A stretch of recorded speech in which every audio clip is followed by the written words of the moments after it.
You'll never see a Kenyan film and cry. There's no emotion. So I'm a poet first. I became a screenwriter way late. In a span of over 10 years, if you ask any Kenyan, what is the best Kenyan film? They'll always say Nairobi After. There's no way we can be making one good film. Kenyan writers are scared to go to the uncomfortable side of the film. Being vulnerable. We're always writing scene. Is it something I can wake you up at 2 a.m. and we do it? This is what separates this thing. Or wake me up at 2 a.m. Can you survive in Nairobi as a scriptwriter? We've not written something worth 3 billion as a writer. So the reason why I've never had any successful job is because I chose Independent. How about we write a story about the keepers then? I'm pretty sure the Kenyan audience will now understand. Oh, okay. Welcome to Beyond the Timeline podcast. Season 2 starts now.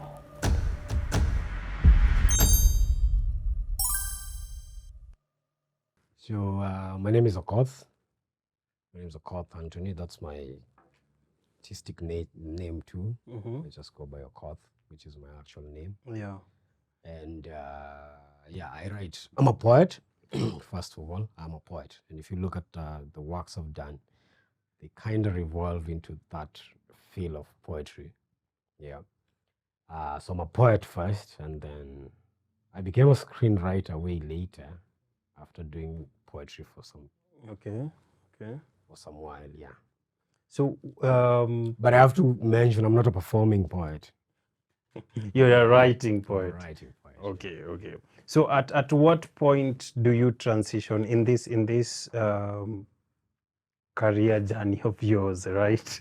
From poetry or from writing poetry to script writing? At what point do you decide that now you want to go into script writing, and what actually triggered that? So mine is a very authentic story because I don't think I decided I'm going to be a poet, and I didn't decide I was going to start writing scripts. Yeah, interesting. So for poetry, I went to some village to do a church wherever, and when people were told to write a report, Yeah. I wrote an essay instead. So that guy was like, okay, there's something awkward about you. Yeah, because I didn't do like writing, like, from school and stuff. This is self-taught. Yeah. So that's how I started writing poetry. But the main reason is because I wanted to report like things that are happening in my life and whatever I was observing. Yeah. In a way that is catchy enough to get your attention, anyone's attention at any given point. More like a storyteller. Okay. That's what if we could change life to be expressed with stories? Because like before phones and technology, storytelling was the only way to pass information. Yeah. So I felt like there was a disconnect between that, and I started writing my own daily things. Started as a journal. Yeah. And then I started kind of twisting to poetry based on the people that I met. Yeah. Based on life experiences and what was going on, because I was in a different career. Yeah. And I really wanted to communicate. So poetry was like the easiest, the most accessible way to communicate. And this is when social media was just like becoming a thing back in 2013. You graduated. Facebook and the stuff. Yeah, Facebook is coming. There's a whole draft there. You can write like, I just don't like reading, but yeah. So that was poetry. Yeah. Now, when it comes to screenwriting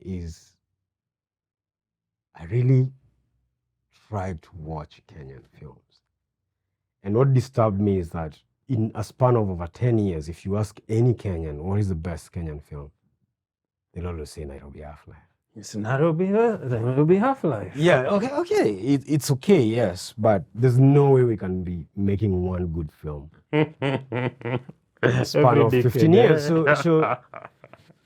So how did I become a screenwriter? Is because I wanted to write the next film, which has not happened, but that is how I that is how you got into screenwriting. Yeah, and then I was lucky. I met some very nice guys who guided me through it. Yeah. But the Interesting. main reason was to, So okay, I you, need to you change wanted something. to solve a problem. Yes. And the problem is, If I feel like, okay, the Half-Life is a nice movie and that's the last thing we did, yeah, if I'm not doing the next one, then I shouldn't complain of, Nairobi Half-Life being being the only movie. Well, makes sense. Yeah. Now, just for us to understand a little bit, what would be the difference between storytelling and script writing? So you see, storytelling, if you ask me, like, mostly I find it as like the natural way of, I think even animals have their own way of telling stories, you get. True. So that's like the basics of it. But when it comes to script, you have to be technical because you have to think of the number of people who are going to work on this project. And I think most projects, people don't think about that. They usually separate the script Yeah. from the production. But even including when you're writing the script, you need to be thinking of the guys and the work that is going to be put after the script. The production itself. Yes, you're one person, the whole story is in your head, but then you have to be in a position where you can actually say, I've done this, but after here, this project is beyond me. Yes. This project is beyond me. So now a script becomes more technical compared to storytelling, because storytelling, I can tell you a story, I can tell a story to 3 people, but the way they are creating the image in their head is totally different. Yeah. But you see, for a script, is this image has to be the same for these three. The different people have to see the same. Yes. Yes, so that's where the technicalities come. So it's just a technical thing. Yes, in storytelling can be executed by one person telling you a story to me, but then a script has to involve a whole team of people who will think differently, input things differently. Yeah. So I feel that's the difference. A script is not yours. Mm. A script is a project for the world and everybody else. And once you've written it, you have to let it go.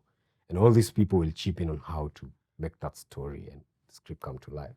But storytelling, you can actually own your own story. Interesting. Yeah, and it's a very important thing when it comes to projects, because that disconnect is what projects don't get to the end, because post-production is a whole different thing compared to what the vision of the writer. So I feel like for a script, you have to accept it's not your work.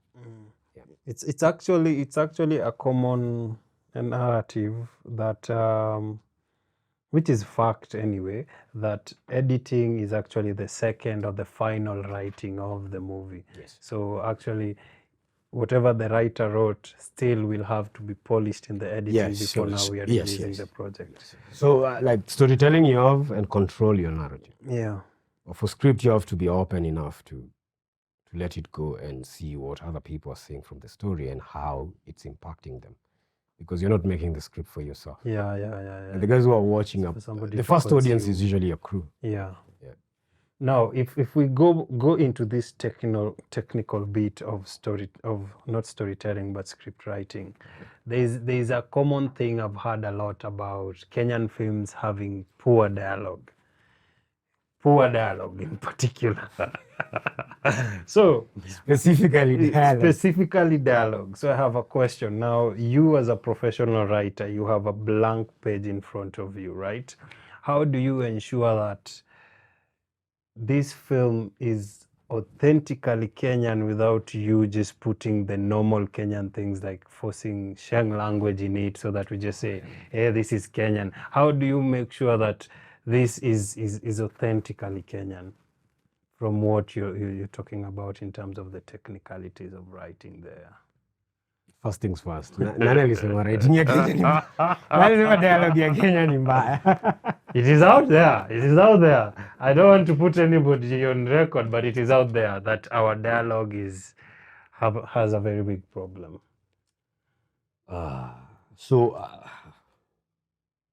Personally, yeah, I've watched Kenyan films and you always forward the dialogue. It's true, so I agree. So you agree? I agree. Okay. Like it's shocking. It's not natural. It's 2. You'll never see a Kenyan film and cry. I always want. There's no emotion. The sad one, at least. I've always wanted to say that there's a problem when you can't see a Kenyan film and cry, or even Yeah. feel, for the thing is this. I feel the disconnect is most writers don't want to be vulnerable. Most writers don't want to be vulnerable. So you create this story in your head, you've never tested it, you've never, so first things first, as a writer, you have to be very honest with yourself first. Like, if this was me in real life, do you think someone will have related to this? Yeah, and you, as you relate with your and here's the thing, you can write fiction, but the fiction has to be relatable for it to be a film, for it to be watched, for it to be watchable.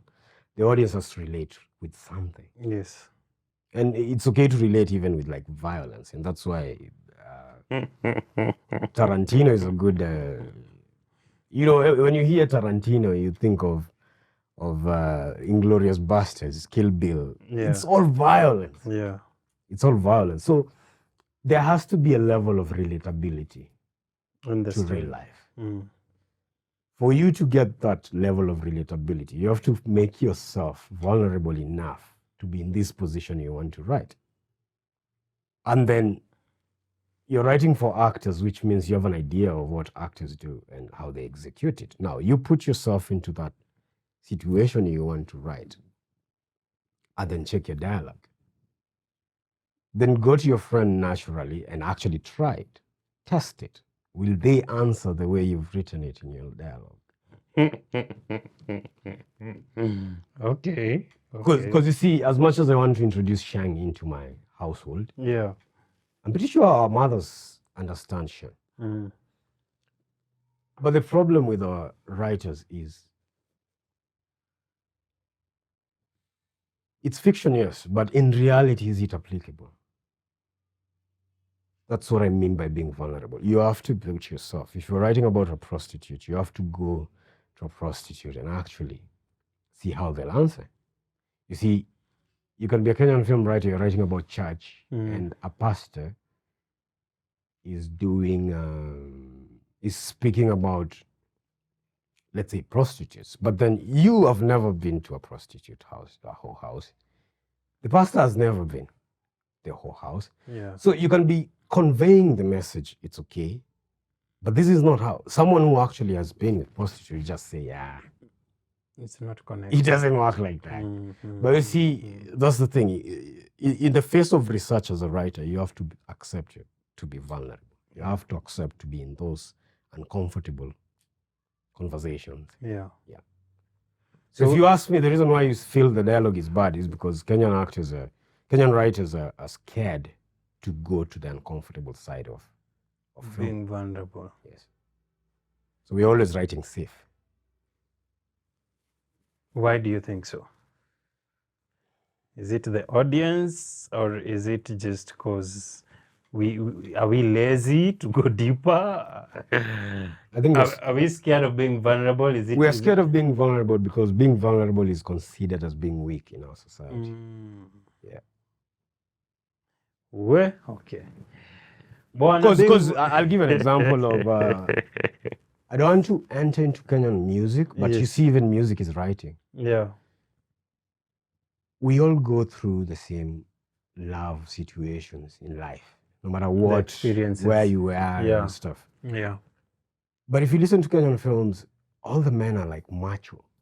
No, if you listen to Kenyan music, all men are macho. Like, I got this girl, I took her out, sijui nikamtoa kutu and stuff, but ukienda the same online, unapata kuna msee aliyebreakiwa analia, like that guy, oh, I'll never believe in love again. You remember that guy who Andrew Kibe loves? Yeah. So why don't we write about these situations of love where we are losing as men? Why is every Kenyan man just macho about love? Winning, you know, every Kenyan song, the men are winning in love. You get what I mean? I get you. Yeah. I get you. So that translates into now our film being vulnerable. That there's a Kenyan musician who actually has been really hurt by love, but akiimba juu ya hiyo ataambiwa naimba bongo. So society already sham stereotype. And that's how we shy away from being vulnerable. So it's a societal thing. Yes. Wow. I don't think it's the writers. The writers are just suffering the consequences of, for example, I can be bold enough to put a word like mamako in a film. Black people say nigger every day. They talk about racism. We don't want to talk about that because you're thinking about the market vulgarism. before the story. You see, the story has to come first. What are you trying to say? You can actually sell a very sellable commercial movie, but use those words because in that situation and where you are in that set, It makes sense. It makes sense. Yeah, the That context. ukiwa una drive to gonge mso wa boda, they'll always react in a way. But in Kenya, we usually kind of surface that because we don't want to be. It is for the market first. Yes. It has to be for the story, and then the market will just relate to the story. And if the market relates with the story, that's how Eminem never went to school but performed at the Oscars to Lose Yourself. So when the story is relatable, it doesn't matter. The audience will just come. Yeah. But for you to get that, you have to be very realistic. Indeed. That's why I've never been to New York, but if you watch Taxi Driver, man, I feel like I know New You York. know New York. They've given you the experience of what a normal New Yorker goes through. Yeah. Now, looking at now what you've described, right? In terms of containing the story and trying to be relatable. As a writer now, how do you manage to keep this energy going, particularly when you're writing for something like a TV series, which is longer than a 90-minute period, or even a short film that will take 30 minutes? How do you now engage yourself, or what are the tactics that you use to now keep this energy going for almost 12 episodes through? You see, the thing about art, you can't separate it from your life. That's how we go wrong. Yeah. We separate art. We want to treat it as a 9 to 5, and it's not. So you can go home and there's something you're doing in a series, in a set, that will happen exactly at home. But if you can't see that as part of your story, then you won't remember to write it because after you left set, Umefunga kazi. ulifunga kazi. Utarudi kesho. So we usually look so far for stories, Yeah. and that's why our stories usually don't relate because they're far-fetched. I'll give you an example. You want to write about a family in a household, but you're shooting it in a B&B. There'll always be disconnect. Kabisa. Yeah.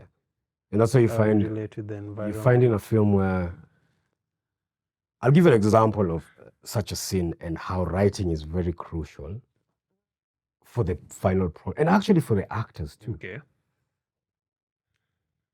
Kenyan films rarely do rehearsals to familiarize the actor with the environment. The script and the environment. Yes, and that's why you every household in Kenyan films is very clean, like it's polished. Yeah, like it's you get what I mean? Like it's international standards. We need to be. But if you look at Usman Sembene or something, the guy, like he's among us the father of African film. The guy was filming in his village. So what are these international standards you're talking about? That guy, we were talking earlier about the Iranian guy. Yeah. Abbas Kiarostami. He was filming his cultures and his stories in Iran. Yeah. What is the international standard? Like, the story comes first. And that's why people listen to radio without even seeing whatever it is. But someone can listen to radio the whole day. Yeah. The story comes first. And you don't have to tell someone else's story. Just tell us about Rwaka. Tell us about Islam. You see, that's the thing. Like we have this premeditated of what the market needs and what the market wants and what the international standards are. To an extent, we forget that international standards, and these guys who dictate international standards always show us their cultures. Yes. Yeah, so we've had enough documentaries of talking about the poverty in Kibera. We don't need to write about that anymore. Yeah. And every time we go to Kibera, we don't need to be shooting something like lying on disadvantages and unfortunate events and stuff. There are people who actually were born and raised in Kibera and they're happy. And they don't even remember they're poor. Yeah. So you want to tell me they don't have a story? That's a story. That's a is. story anybody Yeah. will want to listen Yeah. to. So the fire is, don't disconnect your art and your real life. Artists are just like a mirror of what life is good. So if you read Shakespeare, you'll have an idea of when whatever those years were, like 1600s were. Yeah. I need to see a Kenyan films in the 80s and I'm like, oh, nice. So Mudurwa used to look like this before. You get. There's no disconnect between an artist's job and his life. Whatever you write is inspired by whatever you see. You can have a nice story, the perfect story, but then you on your way home, you meet something that will make that story even better. So if you disconnect the two, then you're missing out on a window that could make that missing link where you'll relate with someone and actually for the first time, Yeah. make them cry in a Kenyan film. Kwa wenye wali. Yeah. So from what I'm getting, it's more about relatability and how you connect to this story more than who you're selling it to. Yes. But now my next question would be, then how much of now your writing, how much of your writing is more of what you know vis-a-vis what you research about, particularly in these experiences that you haven't been, like for example, if we are talking about a prostitute, probably you have not been with a prostitute, but now you are writing a story where the prostitute is in this. So how much of that is what you know vis-a-vis what you research about this particular thing? You see, it depends. It depends with the. You see, as a writer, you also have. That's why I mentioned Tarantino and violence. Yeah. But then there's Scorsese with history. Mm-hmm. So as an artist, once you discover, okay, I'm good at this. This is my voice. This is my style. You'll figure out how to create a balance of what. And even if I'm saying, let's say I don't. Let's take an example of the prostitute. Yes. If I can't, and my beliefs, I can be a writer and I'm a Christian. I can't go to a whole house. Research allows you to get a guy who went there, take their interviews, and then actually write about that. But then it will be ignorant to write about that without zero knowledge of what going there. And even in this research, you have to be very honest by the way you'll put the story out there that it's not you who went through this. You get what I mean? After you've gotten this research, don't pretend as if it's you who came up with this idea. People will notice that disconnect. People will notice that disconnect. And that's why I was saying about being honest. Even if you're writing a fictional story, it has to be based on, and that's why that's why animations and anime still have fans, and these are not like actual actors. True. But you see, you can be an actor through your voice. Your voice can actually just tell an emotion. Same, and then that guy who's listening can just picture it for himself. So it goes back to being honest in terms of how much research you're going to do. So if you do research enough to feel like your story, and here's the thing about Kenyan films, I don't think they usually know what they want to see. The writers themselves? Yes. Why do you say so? Because you'll always notice a disconnect. You'll always see a hanging character that was never finished. So why did you introduce the character if you're not going to go with them all the way through? That makes me think that writer didn't think about the goal of this film, the goal of this scene, the goal of these establishing shots. You get what I mean? You can get like 9 establishing shots. Were they necessary for that scene? Do we even understand what is an establishing shot? Like drones.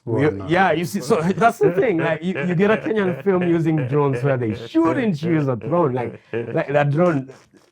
We don't need that shot. We don't need. Once you already show the expressway, we know we're in Nairobi. Yeah. If you see Bush Khalifa, you just know. Now, that's another thing about Kenyan writers. They underestimate the ability of the audience to figure out what they're trying to say. Okay. So we overshare, we over explain the story to the audience. Yeah. We explain our jokes. Yes. Yes. Like you call me to a stand-up comedy and then you're explaining your jokes. Yeah. I'm confused. What part am I supposed to play in this then? You get Yeah. you leave me like. So that's the thing. How much do you take from research and from personal growth? You can never know everything. Yeah. For example, when you're writing a autobiography, you're banking on everything this guy is telling you, like, or any information that this guy has. So this is where the creative part. This is where you're a creative as a writer. You can tell me your story, and then I behave as if it's mine, and then I write it as mine. But what I usually do personally, I usually listen to your story as an audience, and then I take myself there. So if you're telling me about you arguing with your wife, I'll think about that, and then I'll sit there next to you, so that I feel both sides. I try and feel what you felt, and then I write. And that's what I was saying about people being afraid to be vulnerable. Yeah. If I just say, hey, so nitokea hapo sahii nikwambie, Stan amepiga bibi yake. You see, tunaweza check about it. But then I can still come and say, Stan si msempoa. Ameumiza bibi yake. You see, those are two. True. Yeah. So Kenyan writers, and I think, because if you look at Bongo, you see production, and that's what... Bongo, the music or the film? The films. Okay. That's why I said in the beginning about the difference between a script and storytelling. You have to accept the script is not yours. Because it's going to be worked with a lot of people. And all these people are creatives like you. They want to bring something into that. So you'll find that those guys are more honest. Their production is kinda... I have to admit, our films have like really nice production. Top-notch production. Yeah. But we lack the story. They have the story. They lack production. This is Bongo you're talking about. Yes. Watu wa Bongo ni yeye amesema, si mimi. Ni yeye amesema. Mimi niko na nyinyi. And that's why they're getting traction with their music more than our music, you see? Yeah. If I'm not wrong, Diamond just played with Fally in the biggest African concert in France like last week. Yeah. That could be bien. But Bien's music is authentic. Very. There's a lot of originality in that. But you see, Bien will fit in with a different kind of artist. Fally is an expressive person, and that's why it was easy to pick a Tanzanian guy. I get you. They're expressing themselves. But you get my point. I get you, kabisa. Yeah.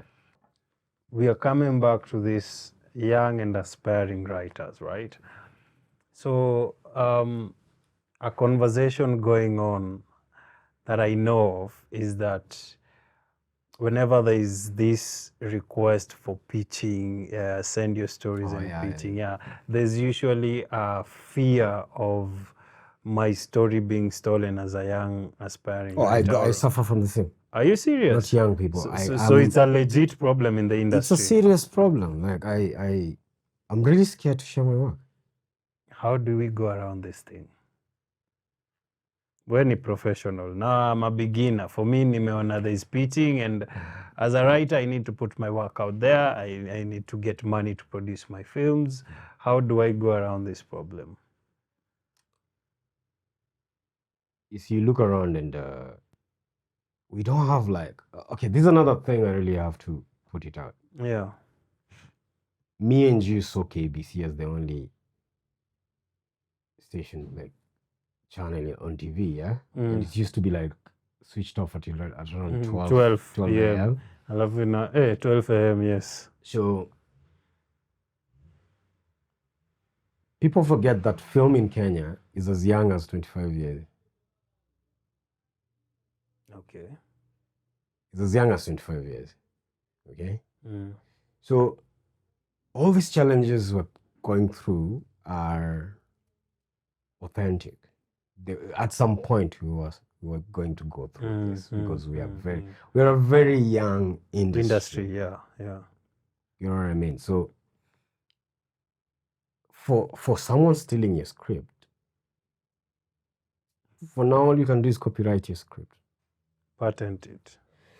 Once you patent, I don't think it's patent. You just copyright it. Okay.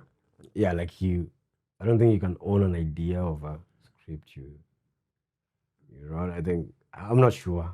Someone can help me on that. But all I know, you copyright your. Yeah, you copyright your. Yeah, your so at script. least now you have a tag. This is my work. And then, what's the other way you're promoting your work? It's by putting it out there. You know? So I think that's a risk. That's a risk. You see, kuibiwa is not from a point where tunaibiwa because there's less supply of the content. Yes. Okay. That's why tunaibiwa. Because there are more production teams than writers, and so the generation, the creation is slower than the potential to whatever, and that's why it's being not wanaiba. Because you can find someone who's a good director, but they can't write. They have everything. You see, writing is just the beginning of a project. Yes. What comes out of the final, the writer did the less work. Am I in terms of production? Yes. Because, dude, you can imagine the DP, you can imagine the director, the time, the location, the editor. So the writer is the only person who actually works alone, first of all. Yes, you can work with co-writers. Yeah. But mostly is the only person who has less friction, less stress, because the environment is controlled. But see, for the production team, they have to pay for location, timing, budgeting, scheduling, all this stuff. So there are more people on the production side more on the writing side. Okay? So it's like when you cook food and the eaters ni wengi. So unaweza pata you're working hard, yes, but ukitoa tu hivi chapo zimeisha. You get what I mean? Yeah. So the supply is less, writers are less. The demand the is quality of writing too is less. So it makes the scramble for the good writing too much. And that's where it brings the window. Ya wizi sasa.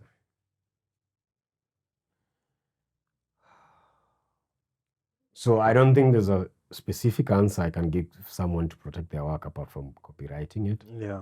And two, this industry is still small. You can still find your own network. Yeah. Of guys who can be sharing your work with, getting your feedback before you go to the next level where it can be stolen. Yeah.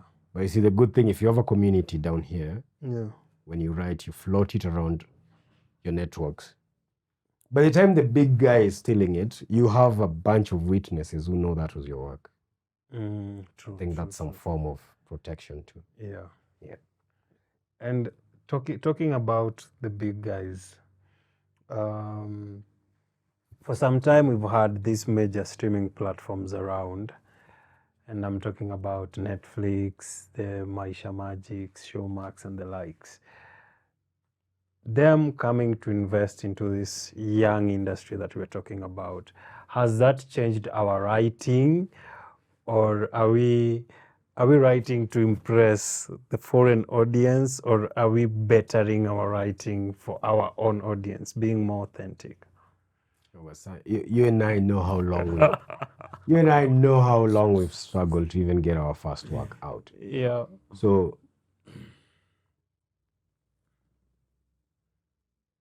like these big corporations are bringing in opportunity, but at the wrong time. Wrong time. At the wrong time. Okay. Why? Why am I saying that? So yes, there's room and there's potential to grow this industry, to create a structure, a workable structure, because what is happening right now, if you go to every production group or whatever, they have their own way of whoever's Doing their stuff. thing. Yeah. And so the good thing is the potential too.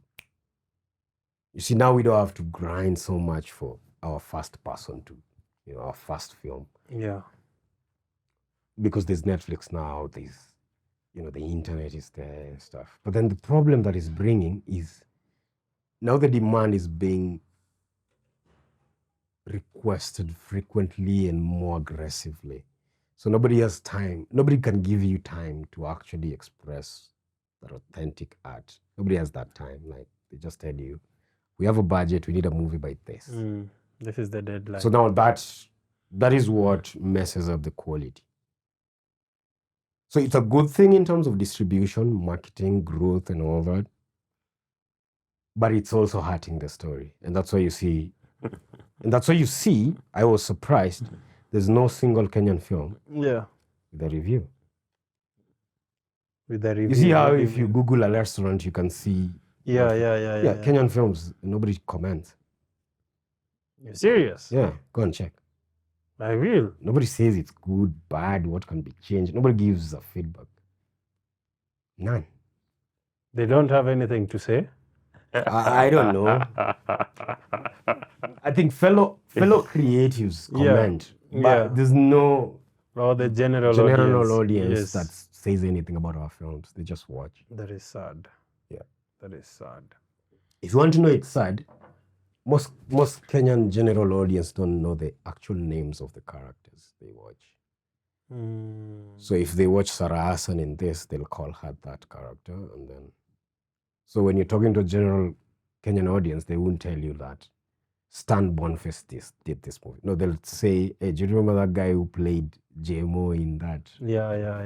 So that's how, and that's the thing, that's how the Kenyan film industry is so detached from its audience. From the audience. Yeah. The only reason the audience watches nowadays is because it's either trending or something or whatever. Look at Kalasha. I didn't go, I'm a creative, Why didn't you go? But guess what? Every Kenyan was glued at the Met Gala. They know what Beyonce wore. But then we didn't go to Kalasha. We don't even know what movie won in whatever category.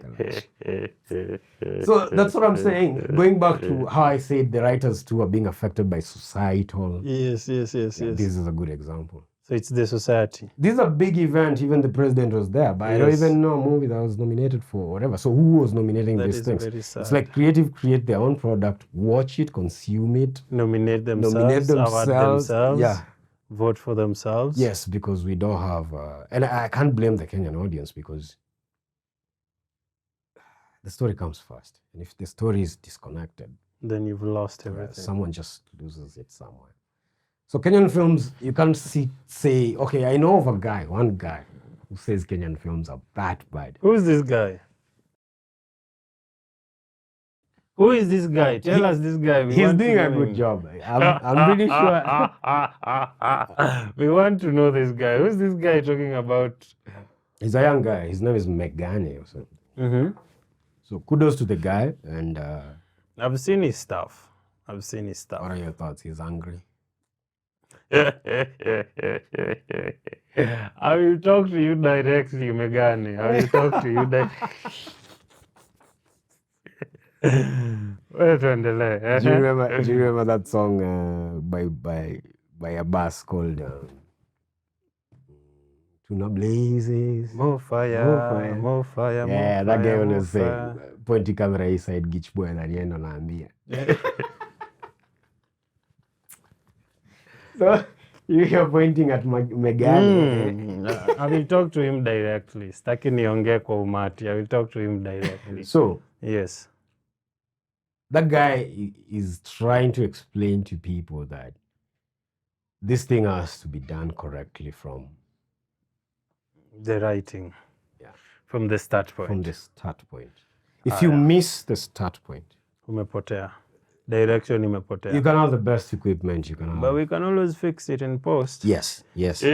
But you see, even in post, if you didn't understand the story and the goal of the story, you'll now write your own story, you see.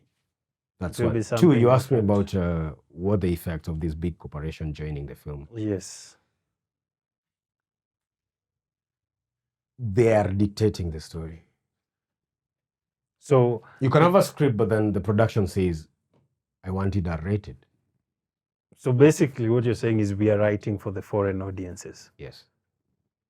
which is now bringing the detachment between us, the Us, creatives, and our audience. And if you don't have your home audience, there's no way you're going. Umepotea. Yeah. Dude, can you survive in Nairobi as a script writer? No. No. Yeah. Sasa utaandikiaje audience na uwezi survive? Because you see, I will blame that to what has been put outside there too. We've not written something worth 3 billion as a writer, so why do you want your rate card to go up and you've not proven anything yet? But we've said, and that's the window producers use, you know. I give that guy 10K, why do you want 50? So how will you survive with that? There's already a market in your rate. Nishawekwa. And the guy who's getting more works as a writer up there is not complaining about the rate. Yeah. Yeah. So why would we work with you? So they'll just go to the other guy. There's a common perception that when we have international investors,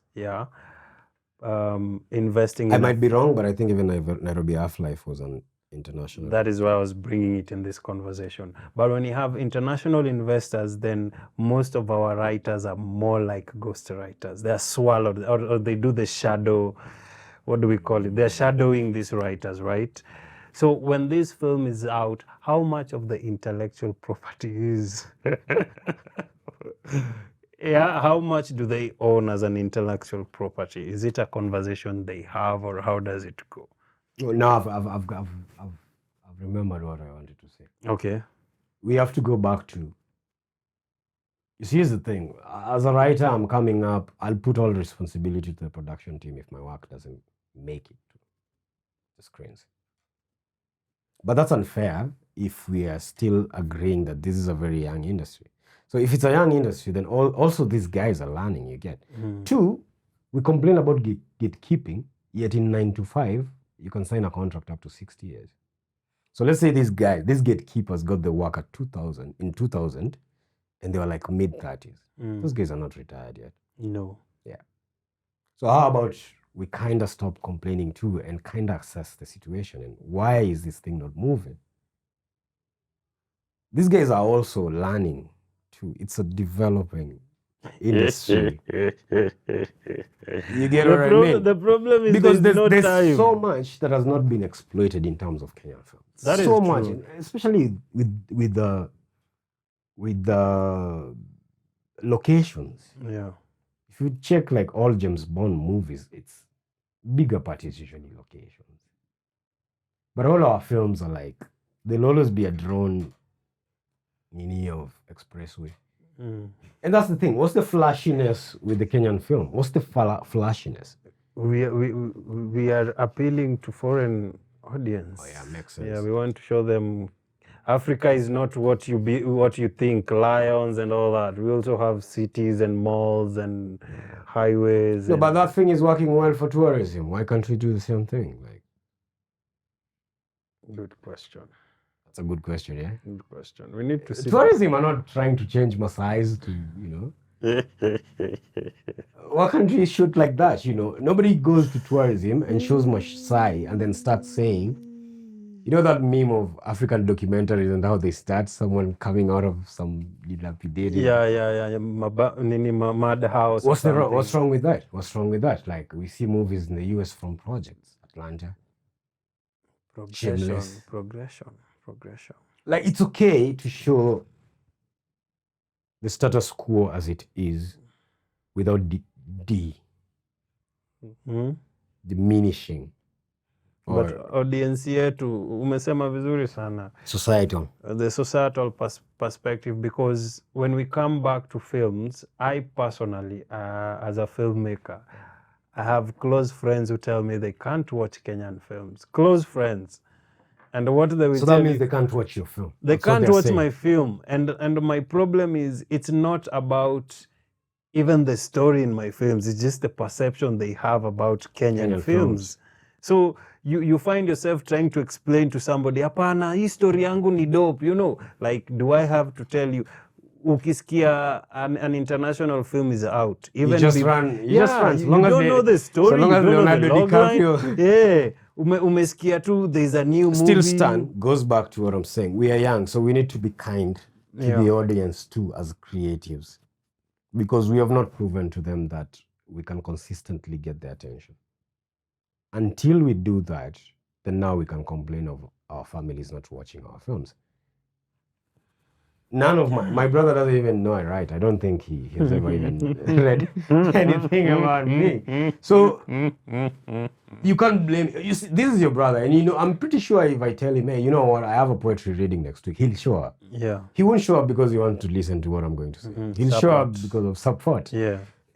Because there's nothing out there. There's no Interstellar. There's no Godfather. There's no. We have Nairobi Half-Life at least. Do you know how many times we've watched it? I've watched it, and I'm pretty sure so many Kenyans have watched the movie like so much that they can't anymore. We need something more. And then the guys with the platform, maybe it's true they're also doing what they're doing to us. They're controlling the story. Don't you guys think they're also being told on how the market is?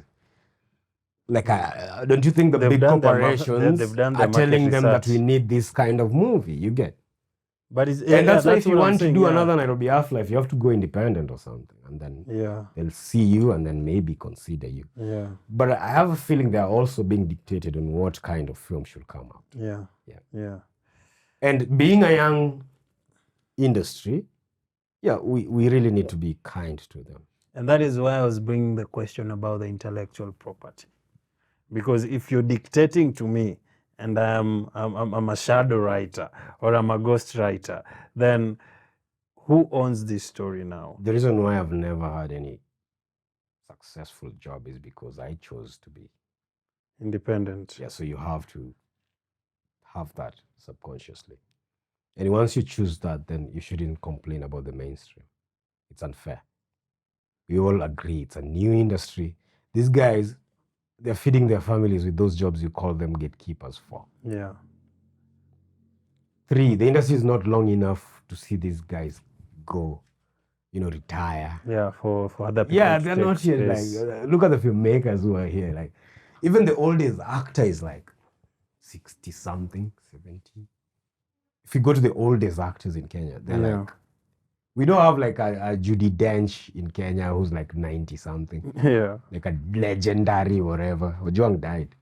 So it's a young industry, even for these producers, even for these actors. It's a young industry for everybody. We are learning. Yeah. And before it was being dictated by wherever. So now we have all these guys. We have internet. We have freedom.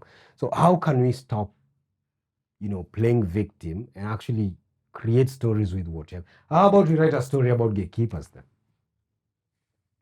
Instead of complaining about them, write a film about gatekeepers and how you feel. Project that mirror. You're an artist. Mirror that projection too. Okay, I think I'm at this point in my life because of this. Now I've written this film to explain this. Yeah. That's also a story. Pretty sure a lot of people will watch. I'm pretty sure the Kenyan audience will now understand, oh, okay. This is what's happening, and that's why we are not getting this quality because of this. Write about that. Write about a writer who couldn't finish up his project because somewhere post-production, the sound guy said this thing is bad, like we have to do it again, and they don't have resources. Write about that. But one of the biggest challenges I've had from writers or script writers has been the issue of budget. And it has been the issue of budget in the sense that Stan, as a filmmaker or as a producer, I come to you as a writer and I'm like, I need a script. But now I am taking control of your creativity in terms of putting these what do we call them? I'm giving you limitations. Like I need a script, something that's happening in one room, something that is probably I need 2 casts. I need something probably 5 minutes. So the challenge they've been having is that the budget has been dictating how they write. I think that's something that came naturally because of the situationships. Like there's so many hanging projects. Yeah. So many hanging projects that started because the budget could allow, and then we get to like even post-production sometimes, and so I believe that's an issue worldwide. I don't think budget is an issue, whatever. It's just that this is not a market that the wider film. But so you agree that the budget determines the quality Yes. of the story? Definitely. Okay. Definitely. And that's why I said, even as a scriptwriter, you have to be open enough to accept, like, this thing could actually not come out how in my head. Yeah. So that's true. And that's how you get situations where the production team is telling a writer to write with limitations. But now here's the thing. Yeah. That is okay. That is okay. There's a movie like Loki. It's by, I can't remember the director, but I know the main actor is Tom Hardy. And the whole film is like almost 1.5 hours. It's just on a car. Loki. Yeah, Locké. Is it the one you had recommended to me? Yeah, I think I watched it. It's in a car. Yes, so you yes, see, that's if the writer was told that, okay, like we want a film that the whole film is in the car, Yeah. that's okay. But what the production team should not do is tell them what the story should be. So that's why you let the writer be creative. The limitations without telling you what the story would be. Let me write the story. I think that's where the problem is, when we forget we are artists. For example, when a writer forgets his script is being worked on with artists who are actually bringing in their own, they'll be rigid. They'll be like, no, I don't want it to be done like this because this is not what. No, you have to be open enough to let go of, okay, let's see what will come out of. Because the main reason why he's there is because he's a creative. Yeah. You created a script. Let that guy create the visual now. Give them, like, we have to know where the limit of, okay, this is where your creative starts and this is where it ends. Yeah. The writer has seen the script. You're a director. There's a goal you want, but then don't tell him exactly how to. And that's what we usually even tell the script writers. The brackets of what the actor did, don't really overtell them how to. You can tell, okay, he smiled, but then the actor doesn't feel at that point to smile. To smile, yeah. So you have to be open enough to see, okay, this guy is bringing in also his own contribution as a creative. Yes. With that, I think now everything will work. The problem is, like, you're limiting the writer, and now you're dictating the story. Control, yeah. So what is his work? He's not a robot. And it also now attaches it to now the copyright and the rights and the, what were you saying? The intellectual property. Intellectual property. Because I've had issues with directors where they dictated the story, and in the end, when I want to copyright, they want to be included as part of. Yes, because their voice was part of the story. Yeah. So was it?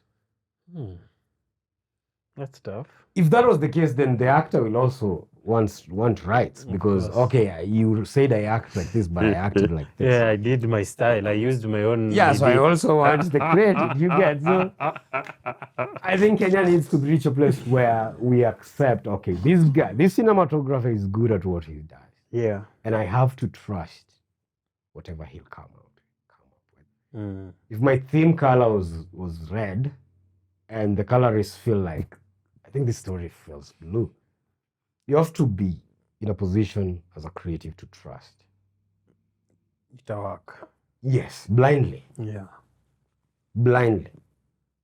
But see, when producer will tell you, like, okay, this story will not sell, the marketing team has said that, you have to respect that, yes. But then it's also the marketing team's work to make the story sellable too. You get.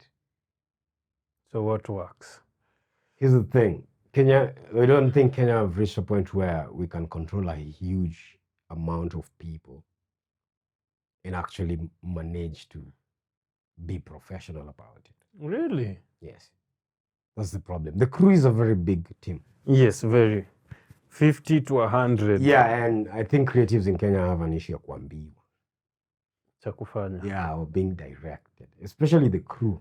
But Actors will mess you up with timekeeping. Sijui nini, he's doing another project. umesema hizi vitu ziko kwa CV, work under minimal supervision. That's udanganya. Especially in the creative space, they lie. Do you know why? Because there's usually less accountability formulas of where, okay, will promise this, now could deliver in creative. But dudes have deliverables. No, but you see, the deliverables can be clouded as, hey, that's my creative technique. It's not like business where, hey, the numbers. Benchmark. Yeah. Lazima tu kuna deliver hii ndio ukue. Yes. And the results and monitoring and evaluation of your project can only be done by the response of the audience, which means you have to go through the whole production, which means you're going to spend. You know what I mean? So, tuko na insecurity issues, first of all. That I give an editor a job, but I have to come and sit there like this. Ukae na Stan akiedit kitu ndio iishe. Why can't you just leave Stan and then get the product and then you discuss the product? Yeah. But no, we are always there like this. Is it also the aspect of micromanagement? We have it so much. I think we're just young as an industry. Charlie Chaplin was like in 1920. Silent. But they had an understanding of camera positions. Like I was reading Stanley Kubrick. There was no CGI back then. There was not much. Yeah. But there's a film. He has a pencil floating. So you ask yourself, in 1965, how did he make the pencil float? You see, so these guys have gone through challenges to an extent. In Wafikisha place, they have some answers for them. But we are young. We are still figuring out there. Like these conversations we are having here, of saying Kenyan dialogue is bad. Yes, it is, but please let's be kind and give it that room to be bad for us to notice and then change it, because we are still very young. For the 20 years, let's say we've been fixing equipment, cinematography, lighting, sound, and stuff. So I believe and maybe work discipline. Work discipline. We are bad, and that's the thing. That's another thing about creatives. Work discipline is bad. Yeah, we are working on it. We'll fix it in post. So that's the thing. We shouldn't beat ourselves. That's another thing. That's why I'm saying that thing of let's be kind first. To all of us, to creative, to ourselves. If you write a bad film and someone says something bad about it, take it as feedback. Don't go and criticize and take it as feedback, because this is a very young industry. And the guys we are trying to be, guys we are trying to emulate, those guys have done these things for years. Yeah. Most of the producers, most of the directors I'm watching, most of the writers. Yeah. If you look at, Paul Schrader. So Paul Schrader is the one who wrote Taxi Driver, if I'm not wrong. Paul Schrader is the one who did First Reformed. So these are writer, director, and those are the people all these people, Taxi Driver, 1970 something. I'm not sure. Like, these guys have been here for long. But let's say I pick a Kenyan writer that I want to emulate. This guy is still also learning. Yeah. How many feature films as like someone like Phil has? Yeah. But you see me, I started seeing Phil in Tidy High or something. Was it Tidy High? Yeah, when he was an actor. He was an actor. Yes. And Abel. Same. Tidy High. They were acting, and I think they were part of the writing, if not the writers. I think they wrote Kawangware. Even Tidy High, a bit of it. So yeah, like this is the guy I want to look up to. Yeah. But the guy just got like Netflix a few years ago. So he's also learning, you get. True. As much as we want to grow, as much as as an institution of film, we are not yet there where we want to compare ourselves with. Such. Yes. Yes. Understood. Yeah. So these conversations need to happen to an extent to figure out, okay, To help us now get the yes, way right. yes. That's the thing. Okay. Now, from a professional standpoint, right? What are 3 things? Yes, I'll bring them down to 3. What are these 3 things that you think I should have figured out in my first 5 pages of a script that will make a director or a producer read this thing, yani asipiti tu hivi kama ameitupa, something that will make them interested? What are these 3 things I really need to have looked at? What I usually do is like, once you do the first 10 minutes, so I believe 1 page of a script is approximately 1 minute. If you read it again, will you watch? If I read that page again, would I watch Will it? you watch it? Okay. Now, put it aside, go sleep, come tomorrow, read it again. Will you watch it? We forget that we are the first crowd, The first audience. audience, Yeah. crew, post-production, Yes. and then. So by the time the crew is reading this thing, you see, a crew can do a job because it's a job. They don't like the story. You get. Do they have to? They don't need to. They don't need to. Yeah. But any teamwork needs every team member Yeah. to be part of the vision. Yeah. It's like a football club. If you don't defend and I'm scoring 10, tutafungwa tu pia sisi 10. True. You get what I mean? So you yourself, do you like it? It goes back to being vulnerable and be relatable. Like, are you making sense to yourself? Yeah. Okay. Now, if it does, then guaranteed, same as sales, kuna msi utaenda uzie kitu akatae, kuna mwingine atachukua. yes. But if it does to you, there's someone else atai. Ata relate na. Yes, because in the end, when you're pitching, the audience is not for everybody. You get. True. It's just like by luck that a good film makes it. Like Michael, everybody can watch Michael. Yeah. Michael is. But for you yourself, when you're doing a project, let's say I want to write about maandamano. This thing you're writing, you yourself, do you believe in it? Like, do you think it's necessary? And this is what, when you analyze Kenyan film, you realize that the dialogue is bad. Like, there's just bits of Kenyan film that are bad. It's not the whole thing. Yeah. It's because we usually have the whatever, but we don't put time enough, especially patience. That's what I was saying. If you disconnect your art and your day-to-day, then that's where you miss it. Because you can have a nice movie and then something happens. Your mom can die 1 week before you shoot. And that changes the whole perspective of your life and that film. Yeah.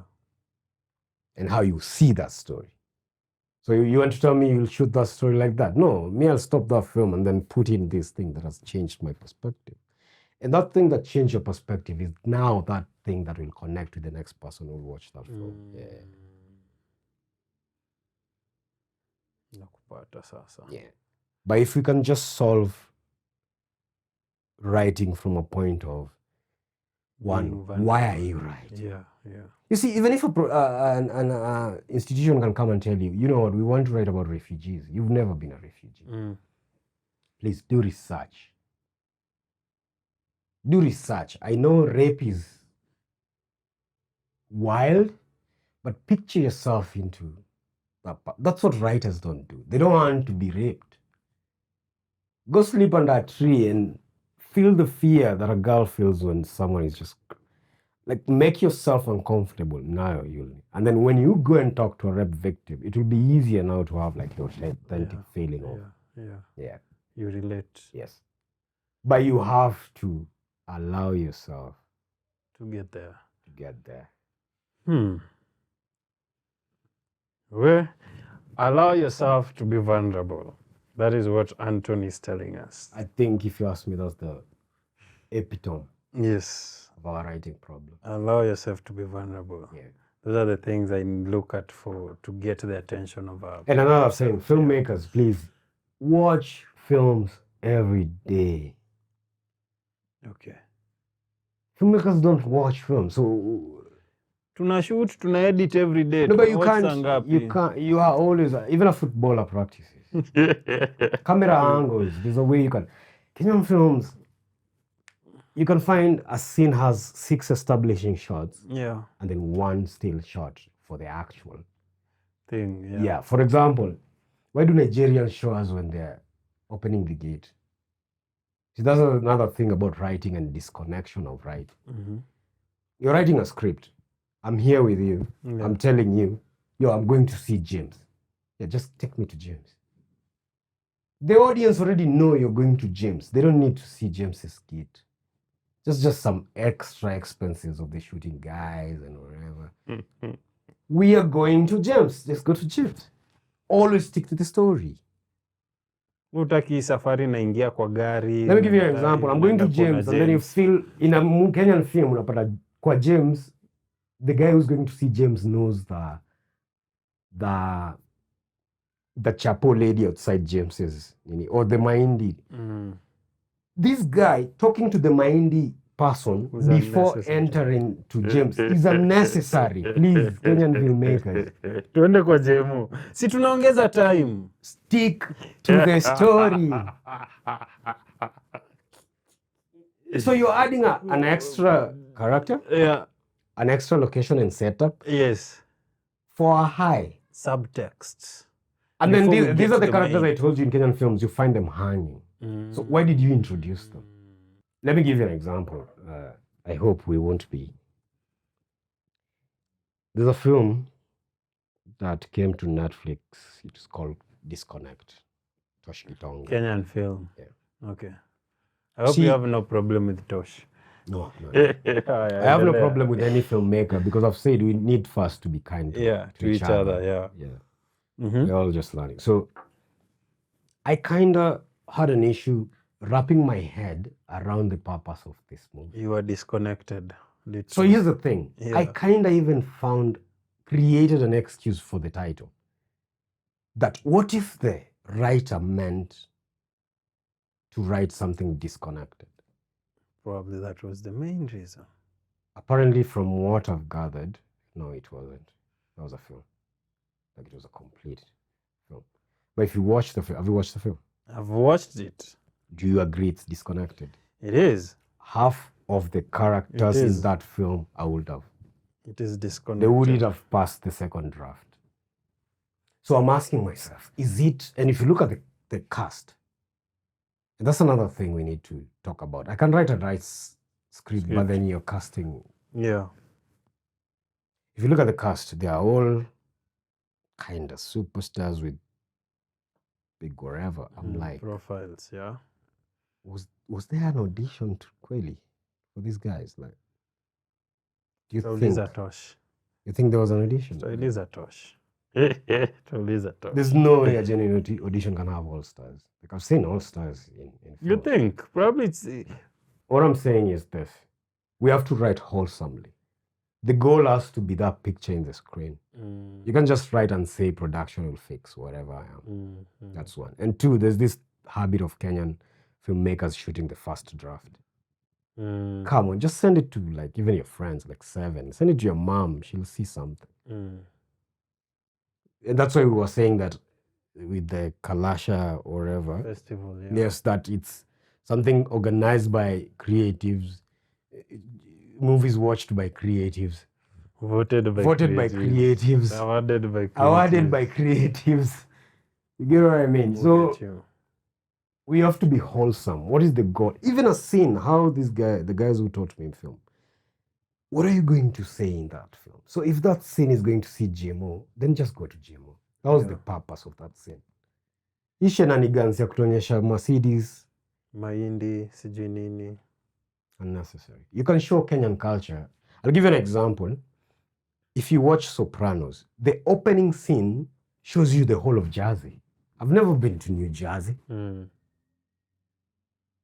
But the opening scene with the music, woke up this morning, got yourself a gun. And that's the thing. Scoring too is a whole thing. Yeah. So a writer can do the best. And as much as the story can help us, we now, after fixing the story, we need to talk The about whole team execution. has to be part of it. We have to. There's no one. you see, that's serious as to, if the writer is serious, it has to go to the end, including distribution. For us to afford to live in Nairobi with a salary over, Of a scriptwriter. everybody has to chip in. But then before we do that, we have to be kind to ourselves, know where we are, where we are falling short, and then help each other without matusi, without nini, and then we see how we can get here. Yeah. Yeah. So if you ask me, the film industry is comme ci, comme ça. We have very nice things we're doing, especially in networking. Yeah. Okay. Now, my next question would be, after now we've analyzed that beyond the scriptwriter, the whole team has to be working as well to make sure that it's not just the scriptwriter's Do you know work. how painful it is for a scriptwriter to see something he created for like a year, people just joking with it, you know? That's why I want to ask you this now, right? You've written a script, convinced this is right, and then Stan as the producer or the director nakuja nakwambia bro manze, no, this is not for EC audience yetu, si tunataka kitu kama hii, and then I say I like the script, but then we will go and tweak it or all that. How do you go about these conversations where somebody tells you, now I will have to change your story? But you know that conversation is always in every script. That's another thing scriptwriters need to know. Yeah. And that goes to where you need to let it go first. So long as they don't change the story. That is the question, because now it comes to the originality of your idea. So you see, that's where the disconnect comes. Yeah. But if your script is good, the reason why the producer is picking it is because you've convinced them. Yeah. So same as any other business, there's a negotiating table. Speak yourself. Just tell them the reason why it needs to be done like this. It's because of this and this. Yeah. Just speak with them. And two, man, there's this attitude we have about creative that this guy is here, so it's kind of lazima mlambe ama kitu kama hiyo. Why can't you just be assertive? Being assertive is not being rude. You get what I mean? You see, actors are never assertive on set, and then they come complaining they've been harassed on set. Okay. Yeah, if you're not comfortable about something, saying it doesn't make you rude. You know what I mean? Just talk about it. Just say it. Instead of coming and complaining about it, just say it on set at that time. You'll make the director better, you'll make yourself better, you'll make the whole project better because at least you're chipping in. Yeah. Yeah. So that's how you control the story. Yeah. Because they'll always tell you, I feel up. Huh? Yeah. Always, every script. No script comes back like, yeah, 100%. No. Dude, people do rewrites all the time. And actually, sometimes, not the original writers of the scripts do the rewrites. Which is interesting, yeah. Which is actually interesting because now the rewrite can actually bring in a whole new interesting perspective that the writer didn't see. Yes. Goes back to what I say. You have to be open enough to know this is not your project. This is it's not for you, it's for the world. Yeah. Yeah, it's bigger than you. Yeah. Immediately you forward the script. It stops being yours. Yeah. Yeah. So instead of getting offended that someone wants to change it, and sometimes people bully people towards changing it. We've talked about producers and the markets and wherever. But I think we don't sell ourselves to. Most creatives, for example, I don't get how musicians raise money to produce a song. A producer should just produce the song and then figure out how to make money of the musician. And that's why you see outside in established people, the record labels, I'm signed with this record. It's usually back to the idea of ownership. Yes. That's the problem. Yes, but you can actually, if it's working for some music industries, then we have to figure out. Because either way, that is the industry. Unless you're rich to pay people to do your film. But so long as you are mobilizing funds and resources. But don't you think, from what I'm getting, don't you think that is where this idea of gatekeeping comes from? Because if Stan has resources to, for example, shoot a film, right? And you are a budding filmmaker, but yes, the investment bit is a challenge. So you decide to be working with Stan. So Stan will be producing your films, even distributing them. That means I have access to a platform you don't. Yes. And you now coming to me means many more will follow that path, and therefore I will be more of a monopoly, because now I will be the one sorting this, and that creates the element But of anything in life is like that. Football agents know people who you don't know and you need them. Contractor anaambianga wasa mjengo like akona hadi timu yake. Just Yeah. kuna hadi contractor akona timu yake na WhatsApp group. True. Ni aje wase leo tunaenda hivi. But guess what? Miss J sikia msa mjengo akiita contractor gatekeeper. Because he gets the job. So now These guys you calling gatekeepers were like you one time. And True. they they found solutions for the things you're looking for that particular you figure moment. out how to Yes, make yes, a yes, solution for yourself. Oh, we have a, especially in the creative world, we have a way of always blaming other people. And I've given you the reason is because hatunanga hiyo accountability chart. How much you've done to say. Yeah. You can't quantify how much time you put on a script. Nobody was there to. So do you want to tell me that much of film, and particularly script writing, a lot of it is not about who you know, but how good you are in networking? What is your quality? What is your quality, including workability? Man, I've faced a lot of backlash that I'm hard to work with. Yeah. So yes, and I'm learning. You can have the talent, but you're missing sets. Let's produce a stock. You can be the best talent, but you're missing sets. I don't know if you're kuonyesha. Yeah, and do you know there are films that you write with a specific character in the head? It's natural, even like there's so many, and that's the thing about we have not matured as artists. We seek, and that's why we are usually quick to release stuff. We always work towards posting. You see, we have that syndrome. You go notice. Waone tunafanya kazi. Yeah, like you can make something today and you want to post it today. Come on, relax.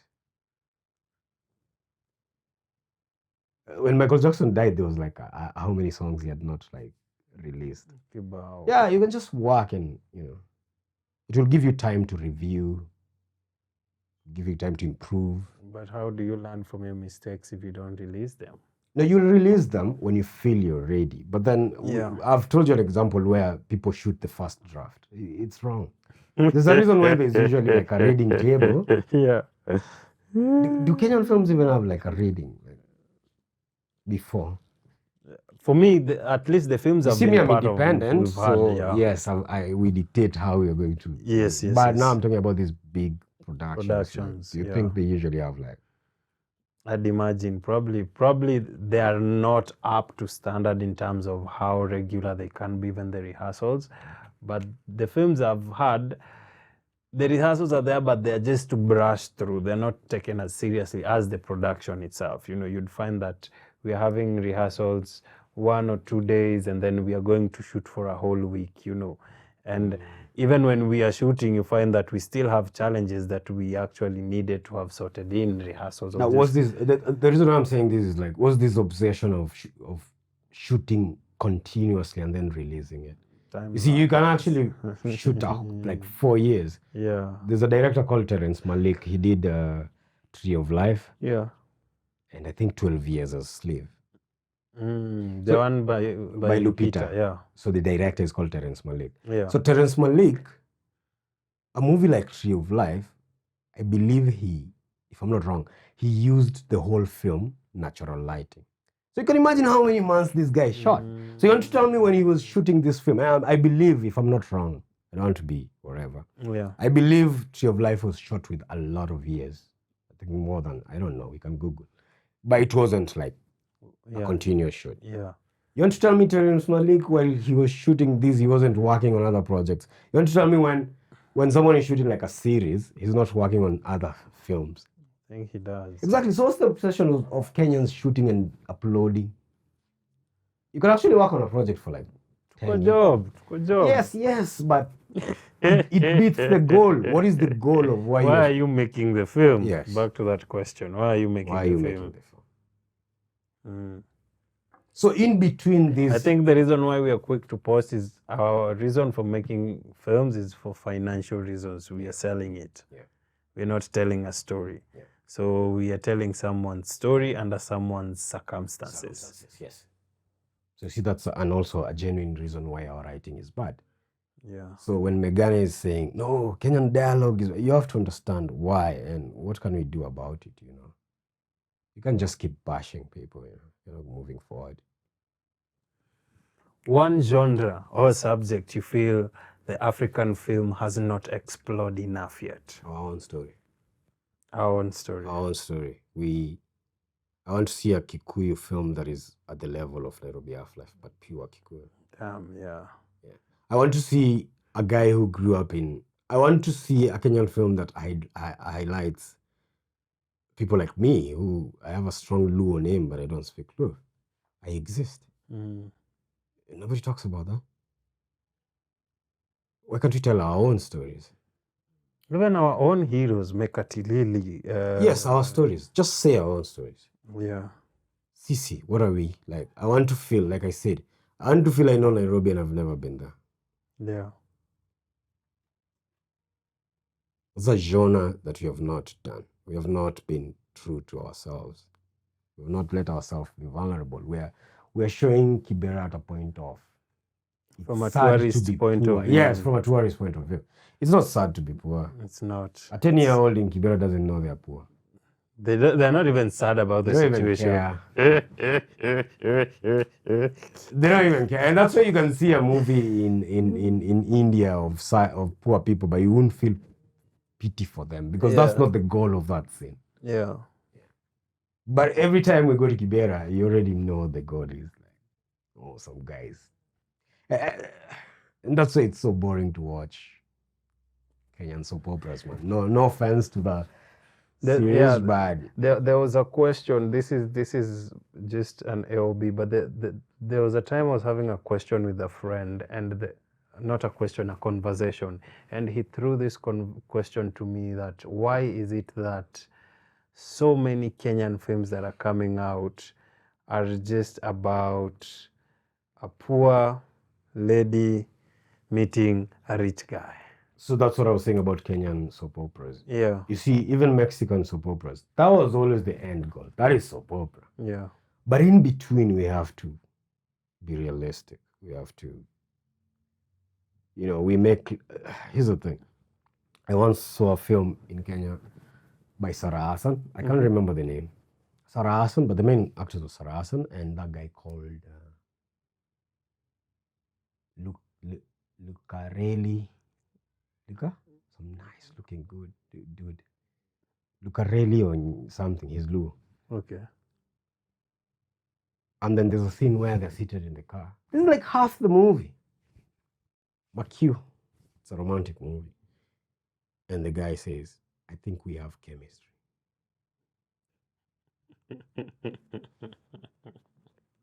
If I wanted to listen to a radio, I would have just gone, show me the chemistry. Yeah. Don't tell me. Show me the chemistry. I get you. Our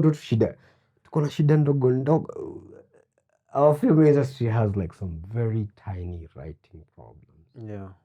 It doesn't ever fix you on a director. Not an editor.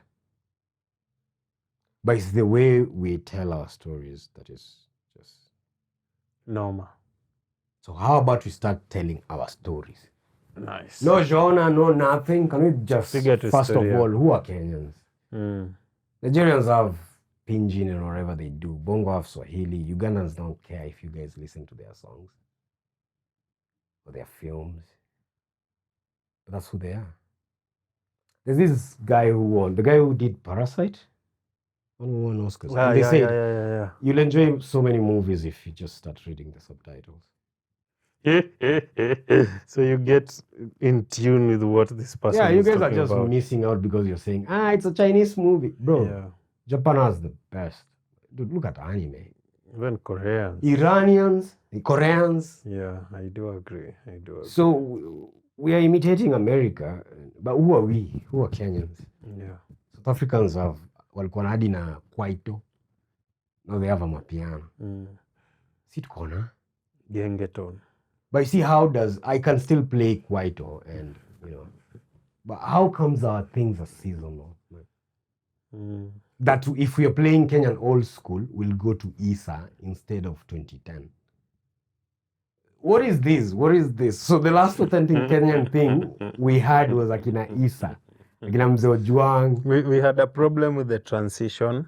I wouldn't want to go much into it, but our problem with the transition was hugely because of how our media portrayed our art. So instead of our media playing hugely our art, they were playing foreigners' music, and that is how our audience is so tuned to foreign, to a point now they started making our creatives now want to make that, because that is what people appreciate here. Like, for example, if you put somebody like Nikita Kering on a platform and you go and pick Saru on a platform, you'll find that Nikita might get a huge audience than Saru simply because she's appealing to international audience. And we want. Do you think it goes back to society? You think Nairobi really admires to be the West? I don't think Nairobi wants to. I think it's a systematic creation. It's a systematic creation because Nairobi has to appeal to foreign investors, and therefore Nairobi creates an environment enabling for them. And when they come here now, we will go to these spots. What do we call these spots? The spots you'll go to listen to music, and they'll be playing you jazz, and then you feel, hey, this is different. This is what I want. Wakati umewacha wakicheza genge tonuko unasema no, we can't listen to. But it's because they've created this environment for foreigners. Exactly. To wrap up this interview, my guy, thank you so much for coming. One thing nataka kujua. I am seated watching this podcast and I am just a beginning writer. Sijaenda shule. I'm just here. I want to understand one thing I can start doing to at least by the end of the year naweza sema mini writer. One thing I can start doing. You have to discover if you want to. Okay, I'm interested, for one. You can be interested, but then you see, all my life I thought I'll be a musician. So I spent like my life learning instruments, but I ended up being a writer. Yeah. So you have to know, like, is this really what I want? Yeah. Is it something I can wake you up at 2 a.m. and we do it, This is what separates this thing. You can't separate art and your life. Yeah. It's like a burden you're giving at birth. You get, like, professionally, I'm a public health officer, but you see, I can't run away from writing. But even in writing, I always thought I was a musician. I wanted to express myself. And I was exposed to music instruments from high school and stuff. So after like 10 years of trying to explore, is this thing really me? I want to express. Tried the saxophone, I couldn't feel like. Took the guitar, I'm lazy to practice. But wake me up at 2 a.m., I'll write. Be real, be honest with yourself. You have to be honest with yourself. Is this really something you really want to do? Okay. Does it disturb you to an extent? My favorite writer says, find something you love and let it kill you. Find something you love and let it kill you. Yeah, that's Charles Bukowski. Yeah, that guy is deep. Yeah, so first things first, are you a writer? Are you a writer? There's a poem, actually, people should listen to that poem. It's called So You Want to Be a Writer by Charles Bukowski. Go and listen to that. It's called the poem is called So You Want to Be a Writer by Charles Bukowski. So first things first, do you want to be a writer? That is one. Two, you have to write every day. That is how you know you want to be a writer. If you wake up and you can't for like a week, then you really need to. You don't need to do it. Yeah. Wachana. Yeah. That is one. 3 is discipline. And lastly, very important, stay away from your phone. Allocate time for your phone. You can't be a writer and you're always answering texts. Then what am I writing? You need to allow yourself to get bored. Yes, that is one. And two, on your research, learn not to engage. Just observe. What do you mean by engage? When you're doing your research, don't engage, so that your opinion be honest. So if you want to write about the food industry, don't tell them your opinion. Just observe and then write every day. Write every day. Asanteni sana. Until the next one, kwaheri. You deserve a love that doesn't rush you, that waits for the right focus before pressing record. You deserve a love that chases every moment, adjusts the ISO in the dark, and still captures magic. A love that plays with light, breaks rules, and plays with angles until every shot feels like truth. A love that understands motion, because some stories can't stand still. They must move, breathe, dance. A love that knows when to widen the aperture to let more of you in, your fears, your dreams, your unfinished ideas. A love that turns sound into emotion through microphones that don't just hear, but feel. This studio is for the brave, the storytellers, the ones in love with creating. Bring your vision and we'll meet it with passion.